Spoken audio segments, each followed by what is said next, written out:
The biosciences have made huge strides recently, and the pace is only accelerating. And much of this is being driven by data. Now, a new generation of artificial intelligence is pushing the boundaries even further. Hey everybody, this is Chris Brandt here with another FUTR podcast. We have with us Luca Parisi, Director of Clinical Analytics and Data Science at Citeline, a Bio-Pharma R&D Intelligence company dedicated to taking ideas from inception to delivery. So let's hear how they navigate this complex process to bring important new discoveries to market. Welcome, Luca. Thank you so much, Chris, for having me today.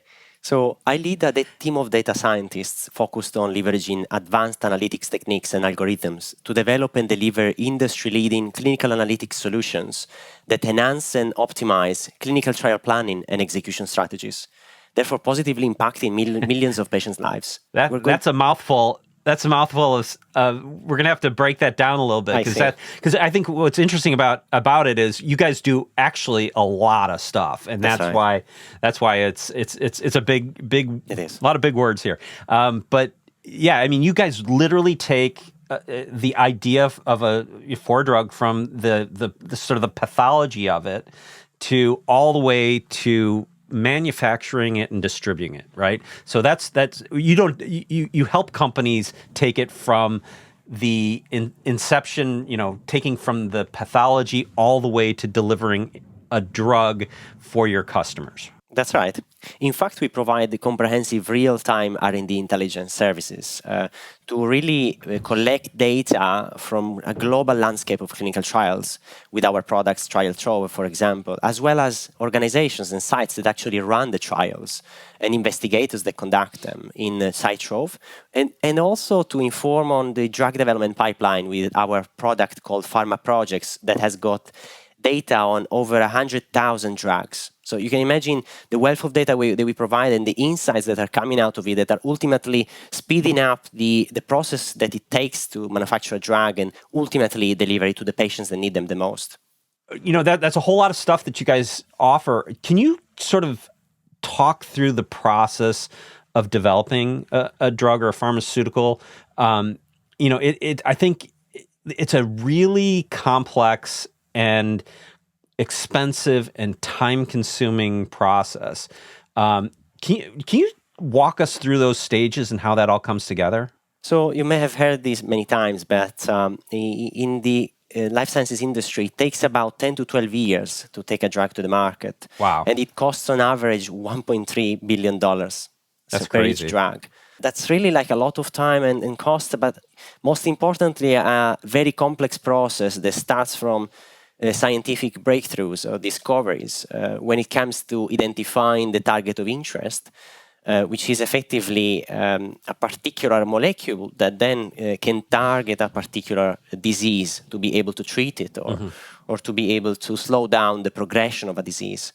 And ultimately identifying how it is acting on the human body in terms of, for example, the specific sites of the cells or proteins that it has to bind with so that it can effectively have its intended purpose to treat a disease. And after that target identification, there are some validation studies conducted to be able to guarantee the effectiveness, so the efficacy of that molecule. And then they're effectively from, you can imagine, millions and millions of molecules, we now reduce that number down to a few thousands. And effectively, all of these molecules, thousands of molecules, are being optimized and improved in terms of their biochemical structure to ultimately yield the best response for a patient.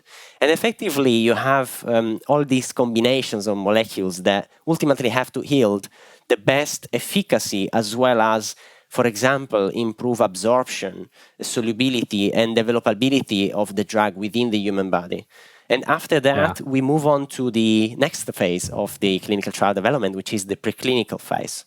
And that is where animal studies are conducted. And basically, you identify, a disease and you come up with an idea for like what kind of a molecule will interact with, that disease, right? And you're pulling this from a database of millions and millions of molecules. Where are you sourcing all that information? How do you create that database? Where's that come from? We ingest data from several clinical trials databases and public registries that effectively report drugs information alongside trial-related outcomes. And then we are able to depict all that history from, preclinical through to phase 1 through phase 4 studies, and really trace the history of that molecule as it goes through the various phases of the clinical development. And really, that's important to be able to understand the validity and the robustness of that molecule to treat a disease. You're taking a need here in terms of we need to identify an effective molecule that'll work against this disease. That's right. And you've already got millions of these molecules that have been tested in some capacity in other studies for other types of things. So you not only are you saying here's a molecule that can be built that will work to target this, but we also have history on it. We know it's been studied. It's maybe even made it through some preclinical trials, things like that. So you have some history on this too. So not only are you helping to find things, just the realm of possibilities that could work in this situation, you're also bringing to it a lot of information about that piece, right? To shortcut some of the processes here, right? Exactly, Chris. So there are two complementary aspects of the drug development. One is around the scientific suitability of a molecule to treat a drug. The other one is around how likely it is that it's going to succeed to make it through the various stages of the clinical development. And that is what is most important, because you could have a candidate molecule that scientifically could be suitable to target a particular disease, but then if that or similar molecules did not make it through the clinical trial development, they are never going to impact the lives of patients that need them the most. So what we are trying to do is to strike a balance between the two and really understand the suitability of the biochemical component alongside the predicted likelihood that is going to succeed to be marketed and ultimately shipped to the patients that need them the most. So how do you you said you take it down from a million possible molecules that could target this, and you narrow it down to just a handful that could be good candidates to move forward with. How do you do that? Take it from the millions to the hundreds or tens? So there are a few phases within this target identification and validation, as well as molecule optimization phases. And really, initially, it starts from identifying the specific target through pretty much some desktop research, if I may say. So based on in vitro studies, we would find the multitude of millions of molecules that could be suitable for a particular disease. And then after that, we would need to understand how well they modify the bodily functions of particular organs, for example, that are involved in that disease, and looking at effectively how well they absorb within the body or how well they act within the body to be able to provide the particular response that is of interest. And that effectively, what that means is that we are going through a funnel. At every step in the way, we are reducing the number of candidate molecules. And then after that, we really need to think about whether the molecule that is potentially suitable, because it is modifying the body's response to effectively a biochemical stimuli, in a way that it could treat a disease. But then we need to understand, is the dose really inducing the desired response? And what that means is on a disease-specific basis. So, for example, you could have a drug that would target diabetes, and obviously the expected response would be a decrease in the glucose in the blood. And then obviously you would have other types of conditions, for example, kidney diseases, whereby you would expect that a particular drug would induce an improvement in the eGFR, which is the estimated glomerular filtrate, effectively how well our kidneys work in being able to filter out the waste through the body. And really being able to understand not just a drug with respect to the expected response, but also the dosage of that drug to induce the best response in the human body. And that is again through research pretty much and modeling, computational modeling to understand how particular ensembles of molecules can act in the human body. And that is where we go into the next phase of the identification of that molecule, which is the molecule optimization stage. And that means really we now narrow it down to those millions of initial molecules to a few thousands of molecules that have got that expected response with respect to the drug and dosage. But then we need to be able to understand, are they actually absorbing well within the body? Do they actually have the properties that we require them to be so that they can not just be efficacious, but they can be safe? Can they be tolerated for a particular term, as opposed to, for example, long-term versus short-term? What are the potential side effects? And again, looking at computational modeling simulations to be able to understand alongside in vitro studies whether we can narrow that huge set of thousands of candidate molecules to probably a few hundreds. And that's where we have really to look at properties around how the body absorbs that particular molecule, whether it's soluble, whether it's developable within the body, and really ultimately inducing the best response whilst being metabolized well by the human body. And that is still within the realm of optimizing for the molecules. And then a few of those candidate molecules, for example, it could be tens of those molecules, would be tested in animal studies thereafter. Right. Okay. So now we've identified the molecule. We've used and I understand that like one of the big things here is that you guys it's the amount, you just have such an amount of data that you can apply to this that you really have a good ability to find the right thing. But so then we kind of take that into phase 1 trials, and so like these trials are really complex, putting them together and making them work and making sure they're done well and that they deliver the kind of results, right? In that respect, we have a global landscape of clinical trials that, as I said, are being taken from public registries as well as curated by our expert analysts. So we do have teams of 400 plus, of about 500 analysts worldwide, whose job is really to lend their expertise in their particular therapeutic areas and diseases, as well as patient segments, which are really niche subcohorts of people with a particular condition, to be able to help us understand how to advise clients as to how likely is that their drug is going to make it through the various phases of the clinical trial. And in phase 1, really what we're looking at is to consider, let's say, 6 to 10 subjects and really understand the effect of that particular treatment in humans for the first time. So really after preclinical or animal studies, we are looking into understanding the effects in humans. But as I said, the number of subjects is relatively modest. So we're talking about 10 subjects there.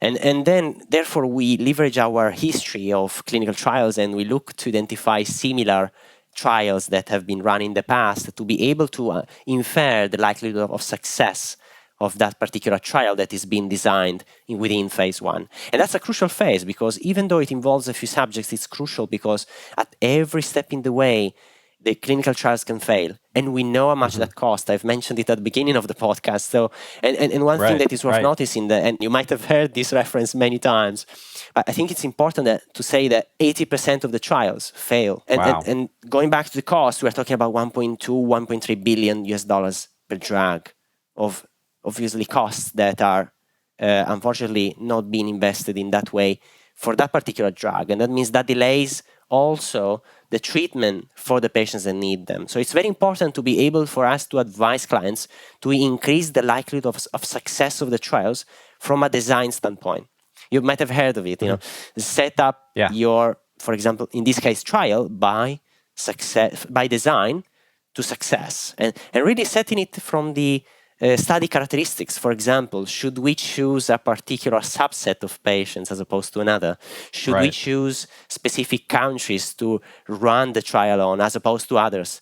How about the sites, the hospital? Do they have the equipment, the investigators, and the healthcare professionals that can actually help the patients take them through the journey of visits that the trial is entailing, and really equipping them to make sure that ultimately they are educated, enrolled, obviously, after the screening, and engaged, most importantly, throughout the trial. And all of these aspects are important, and that's why we have actually solutions that target each and every step that I've mentioned now.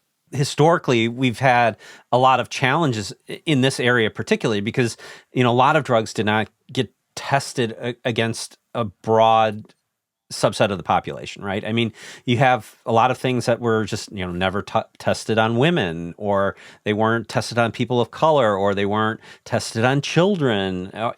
So there's all these drugs that have come to market that we use on a regular basis that for some of the population never really kind of went through a clinical study that targets their specific situation, right? So like what you're doing here is you're really it's two things. One, you guys have the ability to design these studies effectively. You have the ability to go out and find these populations effectively. And in addition, you have this massive cache of data about some of these molecules that have already been through the process and what happened in that process. So you're improving the quality of the study, and you're shortcutting the process a bit, right? Is that a fair assessment of how you're doing it? Exactly, Chris. That was very well put. And as I said, we do have that global database of clinical trials, but we also have, to your point, complementary data around real-world information about patients. And that is extremely important, and not supplementary, it's complementary to what we know from the history. Because as you said correctly, what if a drug hasn't been tested yet on a particular patient population? Well, we can advise our clients as to where that particular patient population is, and also model that likelihood of success based on similar trials that have occurred in the past, and really tying up the present, the most up-to-date patient availability with the past history about running clinical trials that are similar to that of interest, and really understanding the likelihood of success of a trial in other cohorts that have never been tested before. For example, as you correctly said, diversity across all of the various facets that it means, starting from gender, really, and then obviously leveraging age groups, and then also looking at race, ethnicity, and really understanding what if now, as a client, I'd like to run a trial on a particular subcohort that is diverse, a specific cohort for my study, because I know the incidence has increased in a particular disease area. Will I be able to be successful? Well, the way whereby we are helping our clients there is not just based on the past history of similar trials, but also tying that story with the most up-to-date patient availability to date. And we can pinpoint as to where they are, particularly for the US, where obviously we have a huge amount of data that really can supplement those insights. So like the process goes, like we've tested it on animals, we've got it in a phase 1 trials, which is about 10-ish people kind of range, it sounds like. And then you go to phase 2, and what does that look like? So in phase 2, the number of subjects is increasing. Obviously, at every step in the way, the number of subjects increases. But also the focus becomes more holistic. In a way that in phase 2, we are no longer concerned about the effect of a treatment, but we're also ensuring that it's safe for humans that receive it. So really looking at safety profiles of the drug at various dosages, for example, and looking at the same time, balancing it out with the efficacy of that treatment. So achieving a fine balance between safety and efficacy for those 20 to 50 subjects that typically are of interest in phase 2 studies. Okay, so now you're kind of like honing in on dosage here, and you're trying to, you're getting a bigger cohort. So now you go into phase 3, and what happens in phase 3? After phase 2, the optimal dosage has been effectively identified. And in phase 2, the thing that is important to note is that in some cases, there will be analysis against the competitor drugs as well. And that means within phase 3, we are starting with a candidate drug that has been proven safe and efficacious on over, let's say, 20 to 50 subjects. And it has also been proven potentially better than a competitor's drug, it could be because maybe it has the same safety profile, but it's more efficacious. So in that case, it is better than the competitor drug. So in phase 3, we're looking at hundreds of patients, really from 100 to 200, or even more in some cases. It could be 1,000, depending on the indication. And we're looking to confirm that the same or similar safety profile and efficacy will hold on a larger population. So really to confirm that what we've seen in phase 2 is going to effectively hold with a larger, statistically larger population. Okay, and then so now we're moving on to the next phase, and so what does that look like? I think we're on phase 4 now, right? That's right, Chris. Yes. So we are going outside of the more controlled setting, what we call randomized controlled setting, which, depending on the study designs, obviously some of them are randomized controlled trials, some others are structured a bit differently. But really, we are looking at taking the study out of the clinical trial, hospital-based trial, and looking at how it performs in the real world, in the wild, literally, where the patients are taking the medicine to be able to improve their quality of life, or in some cases to save their lives, and really conducting observational studies to understand whether the medicine is actually safe and effective in the long term. So there are different follow-up times that are being considered, and we are talking about hundreds, in some cases even thousands of people being involved in observational studies that, as I said, they're not under a controlled environment like a clinical trial, but really prospectively in observation, so that we can understand the behavior of a drug and the safety and efficacy in the wild, and really proving that the drug still holds and is still safe and effective for that particular patient population. Note that in some cases, when that is not the case, a drug can be taken off the market. So it's crucial to make sure that the drug's intended effects, including both safety and efficacy, will hold for a long time. Yeah, and you don't want to be shutting down a trial in phase 4 because you've spent a lot of money by that point, I imagine. Exactly, and that's why we are helping to predict the likelihood of success along the phases of the clinical trial, so that they also understand, projecting forward, what is phase 4 going to look like. So then after phase 4, where does it go from there? In that case, it's confirmed that even in the wild, after observational studies, the drug is safe and effective, so it continues to be on the market.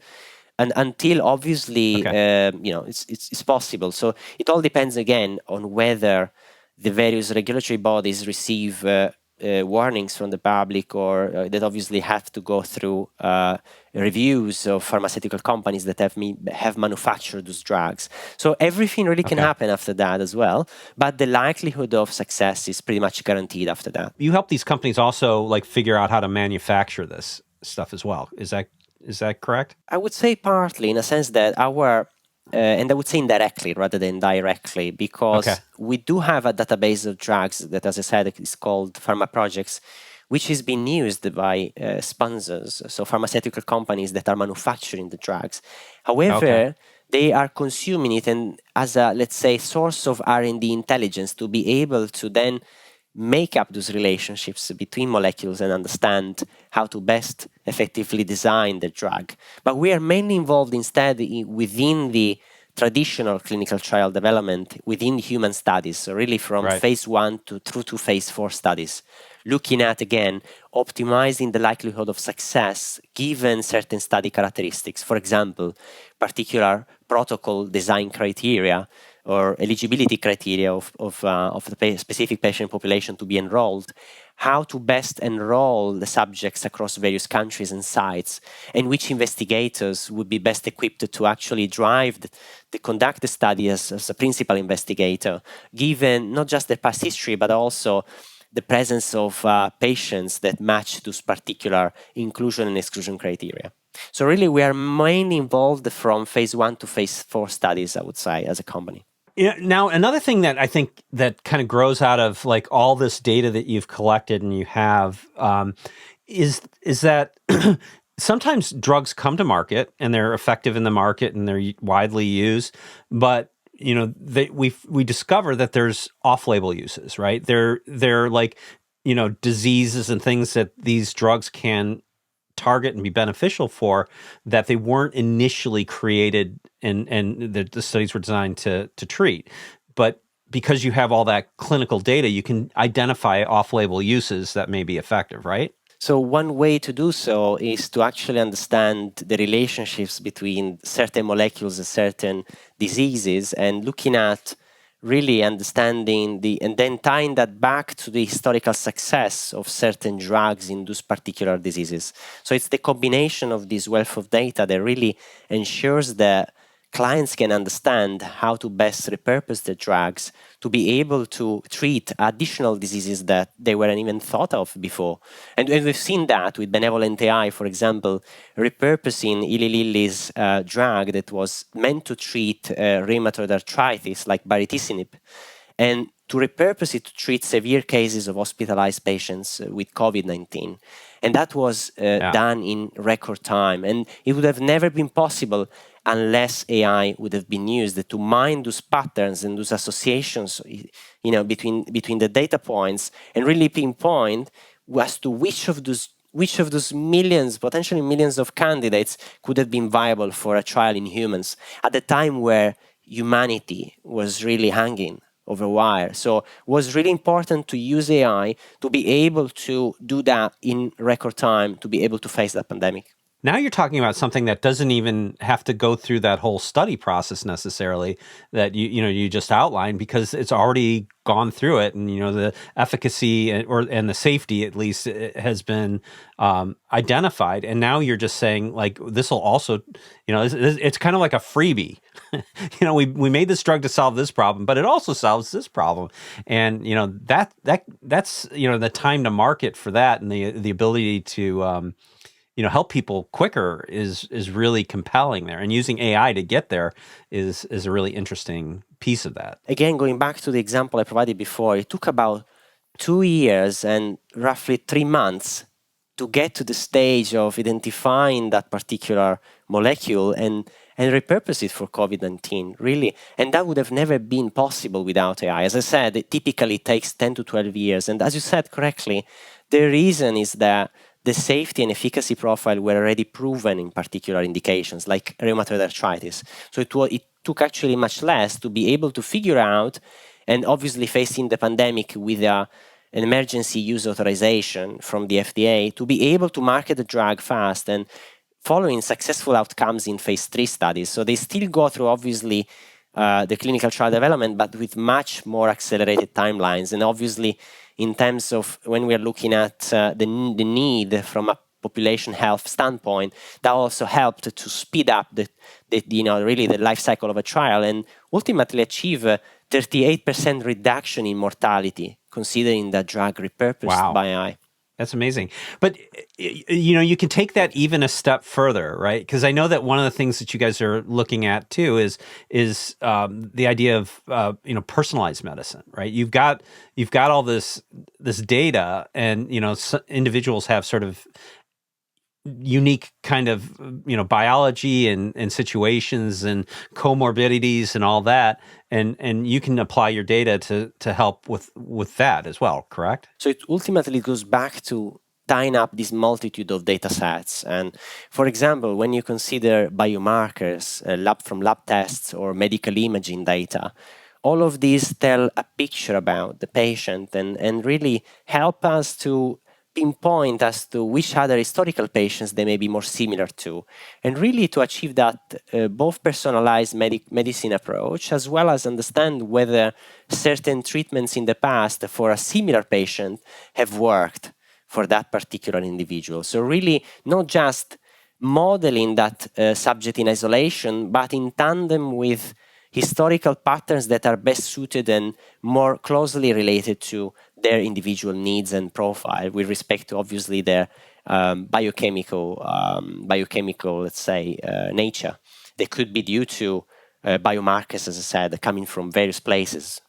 It could be from medical imaging, as I said, or lab tests. It brings to mind another aspect of this, right? I mean, because like one thing you're doing here is you're helping to move, the development of drugs through the system faster, with greater success rates. And I got to imagine that also helps to reduce the cost of developing these things, which then makes me think, with all this that's going on, one of the areas of medicine that is often overlooked is sort of the rare disease front, right? And I can imagine that, like by reducing the costs of developing these drugs, manufacturers can target maybe more rare diseases because, they don't have a huge base of people who are going to be buying these drugs, but now because they can reduce the cost, it becomes more makes more economic sense to develop for these drugs. But then on the other side too, because you have this sort of off-label use kind of situation, you may be able to identify, treatments for rare diseases that, nobody was really even investing in. I would say that's an opportunity coming from this acceleration of clinical trials driven by AI. And Right. really, it's so beautiful to think about that we are able to then, yes, let them focus on those populations, niche populations that really need a treatment desperately because of the rarity of their condition, and therefore really having the attention they deserve to be able to then ship a drug that really helps them. So in the end, AI is not just an enabler for the traditional clinical trial workflow, but also opens up new opportunities and avenues to be able to be more equitable, I would say, in the production and the prioritization of certain treatments for even those niche populations that need them. It's good to see, people who didn't get access to some of this getting access to some of this. Could you, you must have a lot of really interesting stories. I mean, I'm sure that, so much of what you do is under deep NDAs, I'm sure. But I mean, can you kind of generally speak to some of like the really interesting success stories you've seen? With these incredible success stories that we have seen personally is around really site recommendation, investigator recommendation, as well as informing the country strategy as to which countries should be prioritized. And that is crucial because many trials just fail because sites don't recruit. So a lot of trials fail just simply because those hospitals, they were maybe historically potentially useful to recruit specific patient populations, they are not performing as they were meant to. And the way, again, whereby we have helped clients to recruit in those cases is to tie that historical landscape of trials data with the up-to-date patient availability and really understanding whether the site performed well in the past, but also whether the site and that specific principal investigator have access to the patients to be able to recruit in the study. And that was a massive success story, really to paint the entire holistic picture, going from study design, protocol optimization, through to choosing the right countries for your study, including the sites, the hospitals that run them, and the principal investigators that are conducting it. That's a real shame that, like, potentially promising treatment is just never makes it to market because you just can't find enough people. That just seems like a terrible outcome. I got to imagine they were very happy to, have you find those people for them, right? That's the case. That is really the case when it comes to clinical trial success. It mostly comes down to recruitment. If you can recruit enough patients in the right time, then you've got that statistical power in your study, and that is super important. So what I mentioned earlier, when it wasn't just a textbook definition of saying we need 10 patients in phase 1, 20 to 50 patients in phase 2, hundreds in phase 3, and even thousands. But that is because we ultimately need to ensure that statistically the drug will be safe and effective. So recruiting the adequate number of patients is crucial. And this is the real reason why many trials fail. That just seems like a real bad way to lose some good possibilities.